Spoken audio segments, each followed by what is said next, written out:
23 March ঘরের মাঠে IPL যাত্রা শুরু রিঙ্কুদের। বিরাট সৌরভের বিরুদ্ধে ম্যাচ কবে? হায়দ্রাবাদ ম্যাচের পরে দুটো উত্তেজক এবং কঠিন ম্যাচে নামতে হবে কেকেআরকে।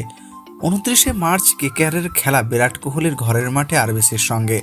আইপিএলের ইতিহাসে এই ম্যাচ বরাবরই রোমাঞ্চকর। শুধু তাই নয়, বিরাট বনাম গম্ভীরের ইতিহাস রয়েছে। কেকেআরের ক্যাপ্টেন থাকাকালীন বিরাটের সঙ্গে ঝামেলায় জড়িয়েছিল গম্ভীর।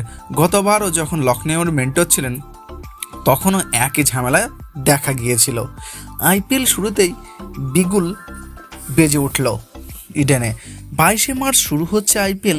প্রথম 21 মার্চের সূচি ঘোষণা হলো। আরও ভালো করে বললে 3 রাউন্ডের ম্যাচের সূচি জানানো হলো। আর তাতে আইপিএলের দ্বিতীয় দিন অর্থাৎ 23 মার্চ মাঠে নামতে চলেছে কলকাতা নাইট রাইডার্স। প্রতিপক্ষ প্যাট কামিন্সের হায়দ্রাবাদ। শনিবাসীয় ইডেনে রিঙ্কু সিং, শ্রেয়াস আয়ারের দেখার জন্য ফুল হাউস থাকবে ইডেন। গত কয়েকবার চেষ্টা করলেও চ্যাম্পিয়ন হতে পারেনি কেকেআর। শাহরুখ খানের টিম এবার খেতাব জিততে মরিয়া, আর তাই ফেরানো হয়েছে দুবার টিমকে ট্রফি জেতানোর গম্ভীরকে। শুরু থেকেই বেগুনি রঙের একাকার হয়ে যেতে চাইছে কলকাতা। হায়দ্রাবাদ ম্যাচের পরে দুটো উত্তেজক এবং কঠিন ম্যাচে নামতে হবে কেকেআরকে। 29 আসরে খেলা বিরাট কোহলির ঘরের মাঠে আরবিসির সঙ্গে। আইপিএলের ইতিহাসের বরাবর রোমাঞ্চকর। গম্ভীরের দায়িত্ব যেমন বেশি থাকবে, তেমনই বিরাটের টিমকে হারাতে চাইবেন।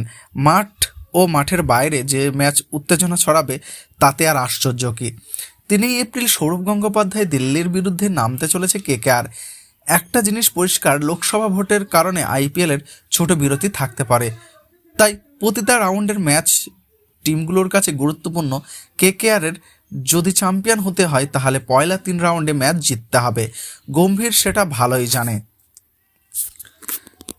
একে সৌরভের দিল্লি, তারপর উপর নিজের রাজ্যের টিম ক্যাপিটালসের বিরুদ্ধে কলকাতা দিল্লিতে নয়, খেলবে বিশাখাপত্তনমে।